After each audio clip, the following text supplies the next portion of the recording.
Hello students, welcome back to the channel. इस video में हम एक्सरसाइज 5.1 का क्वेश्चन 4 के जो रिमेनिंग पार्ट्स हैं वो करेंगे। इससे प्रीवियस वीडियो में हमने क्वेश्चन नंबर 4 के फर्स्ट टू 8 पार्ट किए थे। इस वीडियो में हम पार्ट 9 से शुरुआत करेंगे। अगर आपने वो वीडियो नहीं देखी है फर्स्ट टू 8 पार्ट वाली, तो उसकी लिंक डिस्क्रिप्शन में है। तो हम 9th पार्ट की तरफ चलते हैं। तो 9th पार्ट है 1, 3, 9, 27। तो अब हम इसमें सबसे पहले डी को फाइंड आउट करते हैं। तो d is equal to a2 minus a1। तो यहाँ पर हमने a2 माइनस a1 कर लिया है। तो a2 हमारा 3 है और a1 हमारा 1 है। तो 3 माइनस 1 इज इक्वल टू 2। तो यहाँ पर d की वैल्यू हमारी 2 आ गई है। अब हम a3 माइनस a2 करके देख लेते हैं। तो d is equal to a3 minus a2। अब a3 हमारा 9 है और a2 हमारा 3 है। तो 9 माइनस 3 इज इक्वल टू 6। तो यहाँ पर देखिए, एक बार a2 माइनस a1 किया तो d 2 आया, और a3 माइनस a2 किया तो d 6 आया। यहाँ पर जो कॉमन डिफरेंस है वो डिफरेंट है, अलग है। तो ये एक AP नहीं है। तो यहाँ पर हमें लिख लेना है this is not an AP। तो अब हम पार्ट 10 की तरफ चलते हैं। तो पार्ट 10 है a, 2a, 3a, 4a। तो यहाँ पर हम a2 माइनस a1 करके देख लेते हैं। तो d is equal to a2 minus a1। तो a2 हमारा 2a है, a1 हमारा a है। तो 2a माइनस a। अब 2a में से हम a को माइनस करेंगे, क्या बचेगा? तो बचेगा a। ठीक वैसे ही जैसे 2x में से हम x को माइनस करते हैं तो x बचता है, उसी प्रकार 2a में से हम a को माइनस करेंगे तो a बचेगा। तो यहाँ पर हमारे d a आ गया है। तो अब हम a3 माइनस a2 करके देख लेते हैं। तो a3 हमारा 3a है और a2 हमारा 2a है। तो 3a माइनस 2a। अब हम 3 में से 2a को माइनस करेंगे तो क्या बचेगा? फिर भी a बचेगा। वैसे ही जैसे 3x में से हम 2x को माइनस करते हैं तो x बचता है, ऐसे ही हम 3a में से 2a को माइनस करेंगे तो a बचेगा। तो यहाँ पर देखिए हमारे d की वैल्यू दोनों ही केसेस में सेम आ रही है, यानी कि ये एक AP है। तो यहाँ पर हमें लिख देना है दिस इज़ एन AP। तो अगर ये एक AP है तो हमारी कॉमन डिफरेंस तो हमारा आ गया पहली a। तो यहाँ पर हमने common difference is equal to a, हमारी d की वैल्यू है वो a आ गई है। अब हम इसके आगे के 3 पार्ट्स देख लेते हैं, क्योंकि ये एक AP है और अगर AP हो तो हमें आगे के 3 पार्ट्स लिखने हैं। तो अब हम A5 को देख लेते हैं। तो A5 is equal to A4 plus D। हम A4 में D को ऐड कर देंगे तो वो A5 हो जाएगा। तो A4 हमारा 4A है और D हमारा A है। तो 4A प्लस A, 4A में हम A को ऐड करेंगे तो हो जाएगा 5A। जैसे 4x में हम x को ऐड करते हैं 5x हो जाता है, ऐसे ही 4A में हम A को ऐड करेंगे तो 5 हो जाएगा। अब हम A6 को देख लेते हैं। A5 में हम D को ऐड करेंगे तो A6 हो जाएगा। तो A6 is equal to A5 plus D। और A5 हमारा क्या है? A5 हमारा 5A है और D हमारा A है। तो 5A plus A is equal to 6A। तो यहाँ पर हमारी A6 की वैल्यू 6 आ गई है। अब हम A7 को देख लेते हैं। तो A7 is equal to A6 plus D। A6 में हम D को ऐड कर देंगे तो A7 आ जाएगा। तो 6A, हमारी A6 की वैल्यू 6A है। तो 6A प्लस A, D हमारा A है। तो 6A plus A is equal to 7A। तो हमारी A7 की वैल्यू है वो 7A आ गई है। तो अब हमारा इसमें 10th पार्ट है वो कंप्लीट हो चुका है। अब हम 11th पार्ट की तरफ चलते हैं। तो 11th पार्ट है a square, a cube and a की पावर 4। तो यहाँ पर सबसे पहले हम d को फाइंड आउट करते हैं। तो d is equal to a2 minus a1। तो हम a2 माइनस a1 करके देख लेते हैं। तो a2 हमारा a स्क्वायर है और a1 हमारा a है। तो यहाँ पर ये हो जाएगा a स्क्वायर माइनस a। अब हम a स्क्वायर में से a को माइनस करते हैं। तो यहाँ पर देखिए ए स्क्वायर को हम a इंटू ए करके लिख सकते हैं। ए में हम a की मल्टीप्लाई करेंगे तो a स्क्वायर हो जाएगा। तो ए स्क्वायर को हमने a इंटू ए करके लिख लिया। तो a इंटू ए माइनस ए। तो यहाँ पर अब देखिए यहाँ पर a है, ये कॉमन आ गया। तो यहाँ पर a कॉमन आ गया, फिर बचा a। तो a माइनस ये वाला a कॉमन आ गया तो यहाँ बचा 1। तो ये हो जाएगा a into bracket a minus 1। यहाँ पर हमने a स्क्वायर में से a को कॉमन ले लिया तो हमारी वैल्यू आ गई a into bracket a minus 1। तो अब हम a3 माइनस a2 करके देख लेते हैं। तो d is equal to a3 minus a2। और A3 हमारा a क्यूब है और A2 हमारा a स्क्वायर है। तो यहाँ पर देखिए यहाँ पर a क्यूब है और a स्क्वायर है। तो a क्यूब में से हम इसमें से हम a स्क्वायर को कॉमन ले लेते हैं। तो a स्क्वायर यहाँ आ जाएगा, फिर a बचेगा। a क्यूब में से हमने a स्क्वायर को कॉमन ले लिया तो a बचेगा, माइनस ये a स्क्वायर है, यहाँ पर हमने इसको कॉमन ले लिया तो यहाँ पर 1 बचा। तो a square into bracket a minus 1। तो यहाँ पर देखिए दोनों ही केसेस में हमारे d है वो अलग आ रही हैं। यहाँ पर a into bracket a minus 1 है और यहाँ पर a square into bracket a minus 1 है। तो यहाँ पर d है वो डिफरेंट आ रही हैं। तो ये हमारी एक AP नहीं है। तो हमें लिख देना है this is not an AP। तो यहाँ पर हमारा 11th पार्ट है वो कंप्लीट हो चुका है। अब हम 12th पार्ट की तरफ चलते हैं। तो हमारा 12th पार्ट है √2, √8, √18, √32। तो यहाँ पर हम a2 माइनस a1 करके डी फाइंड आउट करते हैं। तो d is equal to a2 minus a1। a2 हमारा √8 है और a1 हमारा √2 है। तो √8 माइनस √2, हम √8 में से √2 को माइनस करते हैं। तो यहाँ पर अब देखिए हम √2 कैसे लिख सकते हैं। तो यहाँ पर हम 2 इंटू टू इंटू टू, 2 2 ज़ा 4 और 4 2 ज़ा 8, तो यहाँ पर हमने इसको 2 इंटू टू करके लिख लिया है, माइनस √2 एज इट इज़। तो इसमें यहाँ पर 2 का एक पेयर बन रहा है, तो ये पेयर बाहर आके एक सिंगल 2 बन जाएगा, तो ये पूरी वैल्यू हो जाएगी 2√2। यहाँ पर पेयर था, ये बाहर आ गया और सिंगल 2 बन गया, तो 2√2 माइनस √2। तो अब यहाँ पर देखिए हम 2√2 में से √2 को माइनस करेंगे तो क्या बचेगा, तो बचेगा √2। ठीक है, ऐसे ही जैसे हम 2x में से x को माइनस करते हैं तो x बचता है, ऐसे ही 2√2 में से हम √2 को माइनस करेंगे तो √2 बचेगा। तो यहाँ पर हमारी d की वैल्यू √2 आ गई है। अब हम a3 माइनस a2 करके देख लेते हैं, तो d equal to a3 minus a2। तो अब a3 हमारा √18 है और a2 हमारा √8 है, तो √18 माइनस √8। तो अब हम √18 को ऐसे लिख सकते हैं, तो 2 इंटू 3 इंटू 2 3 ज़ा 6 और 6 3 ज़ा 18। तो यहाँ पर हमने √18 को 2 इंटू 3 करके लिख दिया, माइनस √8 है, फिर √8 को फिर से वैसे ही 2 इंटू 2, तो यहाँ पर 2 2 ज़ा 4 4 2 ज़ा 8, तो यहाँ पर हमने लिख लिया। अब यहाँ पर देखिए इसमें एक 3 का पेयर बन रहा है, तो ये पेयर बाहर आ जाएगा और एक सिंगल 3 बचेगा, तो 3 इंटू √2 हो गया, माइनस यहाँ पर 2 का पेयर बनना है तो 2 बाहर आ जाएगा, 2 √2 हो गया, √2 बचेगा। तो यहाँ पर दोनों ही केसेस में हमारी जो कॉमन डिफरेंस है वो सेम आ रहा है, यानी कि ये एक AP है, जो कॉमन डिफरेंस सेम है तो ये एक AP है। तो यहाँ पर हमें लिख देना है दिस इज़ एन AP, तो यहाँ पर हमने लिख दिया। तो अगर ये एक AP है तो कॉमन डिफरेंस तो हमारा √2 आ गया, तो यहाँ पर हमने लिख दिया common difference is equal to √2। अब हम इसके आगे की 3 टर्म्स को फाइंड आउट करते हैं। तो यहाँ पर A5 is equal to A4 plus D, हम A4 में D को ऐड करेंगे तो A5 आ जाएगा। तो हमारे पर A4 हमारा √32 है, तो √32 प्लस √2। तो यहाँ पर √32 को हम भी ऐसे लिखते हैं, तो √32 को हम कैसे लिख सकते हैं, 2 into two into two into two into two, 2 को 5 टाइम्स लिखते हैं, 2 2 ज़ा 4 2 ज़ा 8 2 ज़ा 16 2 ज़ा 32।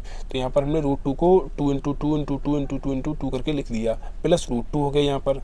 अब यहाँ पर देखिए यहाँ पर 2 के 2 पेयर्स बन रहे हैं, यहाँ पर एक ये और एक ये, तो यहाँ पर ये दोनों ही पेयर्स बाहर आ जाएंगे, तो यहाँ पर ये हो जाएगा 2 इंटू √2 प्लस √2 हो जाएगा। अब हम यहाँ पर 2 इंटू 2 करेंगे तो 4 हो जाएगा, तो ये हो जाएगा 4√2 प्लस √2। तो यहाँ पर हम 4√2 में √2 को ऐड करेंगे तो हो जाएगा 5√2। ठीक वैसे ही जैसे 4x में हम x को ऐड करते हैं तो 5x हो जाता है, ऐसे ही हम 4√2 में √2 को ऐड करेंगे तो 5√2 हो जाएगा। तो ये हमारा आंसर हो गया 5√2। A5 की वैल्यू हमारी 5√2 आ गई है। अब हम A6 को देख लेते हैं, तो A6 is equal to A5 plus D। A5 में हम D को ऐड करते हैं तो A6 आ जाएगा। तो A5 हमारा 5√2 था प्लस D, 5√2 प्लस D हमारा √2 है, तो 5√2 प्लस √2 हो जाएगा 6√2। तो यहाँ पर A6 की वैल्यू हमारी होगी 6√2। अब हम A7 को देख लेते हैं, तो A7 is equal to A6 plus D। A6 में हम D को ऐड करेंगे तो A7 आ जाएगा। तो A6 की वैल्यू हमारी है 6√2 प्लस √2। 6√2 में हम √2 ऐड करेंगे तो हमारा A7 आ जाएगा। तो 6√2 प्लस √2 हो जाएगा 7√2। तो यहाँ पर हमारी A7 की वैल्यू है वो 7√2 आ गई है। तो अब यहाँ पर देखिए हमारी नेक्स्ट 3 टर्म्स तो आ गई हैं, लेकिन हमें आंसर इस प्रकार लिखना है, जैसे ये √2 √8 √18 और √32 है, तो हमें वैल्यूज रूट के अंदर ही लिखनी है। यहाँ पर तो हमने ये कैलकुलेशन इजी करने के लिए इसको रूट के बाहर पेयर्स बना के रूट के बाहर निकाल लिया था, हमें इस तरीके से लिखना है। तो यहाँ पर देखिए जब पेयर्स बन रहे तो वो पेयर्स रूट के बाहर आ जा रहा था और सिंगल हो जा रहा था, तो अब ये सिंगल है, ये रूट के अंदर जाएगा, उसका एक पेयर बन जाएगा। तो यहाँ पर देखिए सबसे पहले हमने A5 को फाइंड आउट किया था 5√2, ये 5 रूट के बाहर है, हम इसको अंदर ले जाएंगे, इसका एक पेयर बन जाएगा। तो ये हो जाएगा 5 इंटू 5 इंटू 2, 5 ये 5 इंटू 5 हो गया और 2 एज इट इज़ है, तो ये हो जाएगी 5 5 से 25 और 25 2 50। तो यहाँ पर हमारी हो गई √50। अब हम A6 को देख लेते हैं, तो A6 हमारा 6√2 है, तो ये 6 हम रूट के अंदर ले जाएंगे तो 6 का पेयर बन जाएगा। तो ये हो जाएगा 6 इंटू 6 इंटू 2, तो 6 6 36 और 36 2 72। तो यहाँ पर हमारी A6 की वैल्यू √72 आ गई है। अब हम A7 को देख लेते हैं, तो A7 है 7√2, इस 7 को हम रूट के अंदर ले जाएंगे तो इसका एक पेयर बन जाएगा, तो 7 इंटू 7 इंटू 2। तो यहाँ पर देखिए 7 7 जा 49 हो गया, 49 2 जा 98। तो A7 की वैल्यू है वो हमारी √98 आ गई है। तो अभी हमारा जो पार्ट 12 था पूरा कंप्लीट हो चुका है। इस नेक्स्ट 3 टर्म्स पूछे थे वो हमारे आ गए हैं। अब हम पार्ट 13 की तरफ चलते हैं। तो पार्ट 13 है √3, √6, √9, √12। तो अब हम A2 - A1 करके देख लेते हैं। तो A2 हमारा √6 है और A1 हमारा √3 है, तो √6 - √3। तो यहाँ पर देखिए यहाँ पर भी हम पेयर बना लेते हैं। तो यहाँ पर √6 से हम इसको कैसे लिख सकते हैं, 3 इंटू 2 लिख सकते हैं, तो √3 इंटू 2 - √3। तो मैं यहाँ पर देखिए √3 2 है, तो हम इसको ऐसे भी लिख सकते हैं √3 इंटू √2। तो यहाँ पर हमने लिख दिया √3 इंटू √2 माइनस √3 हो गया। तो यहाँ पर देखिए यहाँ पर √3 कॉमन आ गया, तो यहाँ पर हमने √3 को कॉमन ले लिया, यहाँ पर बचा √2 और 2 कॉमन ले लिया तो बचा 1। अब हम a3 माइनस a2 करके देख लेते हैं। तो a3 हमारा √9 है और a2 हमारा √6 है, तो √9 माइनस √6 कर लिया। अब हम इसको इसके PS बना लेते हैं। तो √9 को हम कैसे लिख सकते हैं, √3 इंटू 3 और √6 को 3 इंटू 2, तो √3 इंटू 3 माइनस √3 इंटू 2। अब हम ये 3 इंटू 3 है, इसको √3 इंटू √3 करके लिख लेते हैं। तो √3 इंटू √3 माइनस √3 इंटू √2।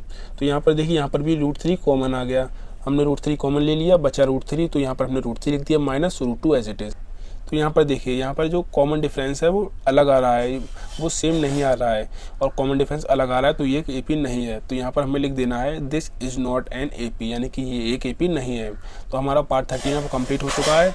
अब हम पार्ट 14 की तरफ चलते हैं। तो पार्ट 14 है 1 स्क्वायर, 3 स्क्वायर, 5 स्क्वायर, 7 स्क्वायर। तो यहाँ पर हम a2 माइनस a1 करके देख लेते हैं। तो d is equal to a2 minus a1। a2 हमारा 3 स्क्वायर है, a1 हमारा 1 स्क्वायर है, तो it is equal to 3 square minus 1 square. 3 का स्क्वायर 9 होता है, 1 का स्क्वायर 1 होता है, तो 9 माइनस 1, 9 में से हम 1 को माइनस करेंगे तो हो जाएगा 8। तो यहाँ पर हमारी d की वैल्यू 8 आ गई है। अब हम a3 माइनस a2 करके देख लेते हैं। तो d is equal to a3 minus a2। तो a3 की वैल्यू हमारी 5 स्क्वायर है और a2 की वैल्यू हमारी 3 स्क्वायर है, तो 5 स्क्वायर माइनस 3 स्क्वायर। 5 का स्क्वायर होता है 25 और 3 का स्क्वायर होता है 9, तो 25 माइनस 9, 25 में हम 9 को माइनस करेंगे तो आ जाएगा 16। तो यहाँ पर हमारी d की वैल्यू 16 आ गई है। तो यहाँ पर भी हमारा डिफरेंस है वो कॉमन नहीं आ रहा है, यहाँ पर जो कॉमन डिफरेंस है वो सेम नहीं है, वो अलग है, यानी कि ये एक हमारी एक AP नहीं है।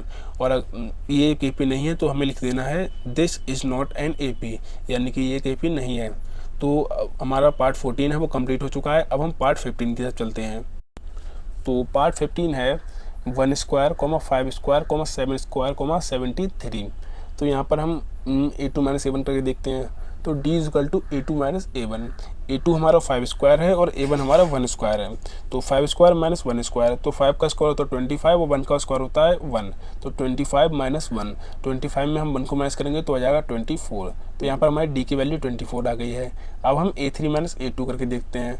तो a3 की वैल्यू, a3 हमारा 7 स्क्वायर है और a2 हमारा 5 स्क्वायर है, तो 7 स्क्वायर माइनस 5 स्क्वायर, तो यहाँ पर 7 का स्क्वायर होता है 49 और 5 का स्क्वायर होता है 25, तो 49 में से हम 25 को माइनस करेंगे तो हो जाएगा 24। यहाँ पर भी हमारी d की वैल्यू वो 24 आ गई है। यहाँ पर दोनों ही केसेस में हमारी d की वैल्यू है वो सेम है। अगर d की वैल्यू सेम है तो यहाँ ये एक AP है, तो यहाँ पर हमें लिख देना है दिस इज़ एन AP। तो अगर ये एक AP है तो हमारा कॉमन डिफरेंस है वो 24 आ गई, हमने अभी फाइंड आउट किया था। तो d is equal to 24, d की वैल्यू हमारी 24 हो गई। अब हम इसके आगे की 3 टर्म्स फाइंड आउट करते हैं। जैसे कि अगर AP हो तो हमें नेक्स्ट 3 टर्म्स फाइंड आउट करनी होती हैं, इसलिए हम इसके आगे की 3 टर्म्स फाइंड आउट करते हैं। तो a5 is equal to a4 plus d, a4 में हम d को ऐड करेंगे तो a5 आ जाएगा। तो a4 की हमारा 73 है और d हमारा 24 है, तो 73 प्लस 24 इज इक्वल टू 97। तो यहाँ पर हमने a4 में d को ऐड किया तो 97 आ गया, तो a5 की वैल्यू हमारी 97 आ गई है। अब हम a6 को देख लेते हैं। तो a6 is equal to a5 plus d, हम a5 में d को ऐड करेंगे तो a6 आ जाएगा। तो a5 की वैल्यू अभी हमने फाइंड आउट की थी 97 प्लस d की वैल्यू है 24, तो 97 प्लस 24 इज इक्वल टू 121। यहाँ पर हमारी a6 की वैल्यू है वो 121 आ गई है। अब हम a7 को देख लेते हैं। तो a7 is equal to a6 plus d, हम a6 में d को ऐड करेंगे तो a7 आ जाएगा। तो a6 की वैल्यू अभी हमने फाइंड आउट की थी 121 प्लस d की वैल्यू हमारी 24 है, तो 121 प्लस 24, हम 121 में 24 को ऐड करेंगे तो ये हो जाएगा 145। तो a7 की वैल्यू हमारी 1। तो यहाँ पर हमारे क्वेश्चन 4 के जो सारे पार्ट्स हैं वो कंप्लीट हो चुके हैं। आपको कहीं पर भी कोई भी डाउट हो तो कमेंट बॉक्स में कमेंट करें, हम आपका कमेंट में उसको सोल्यूशन दे देंगे। तब तक के लिए thanks for watching and please subscribe my channel if you understand. Thank you.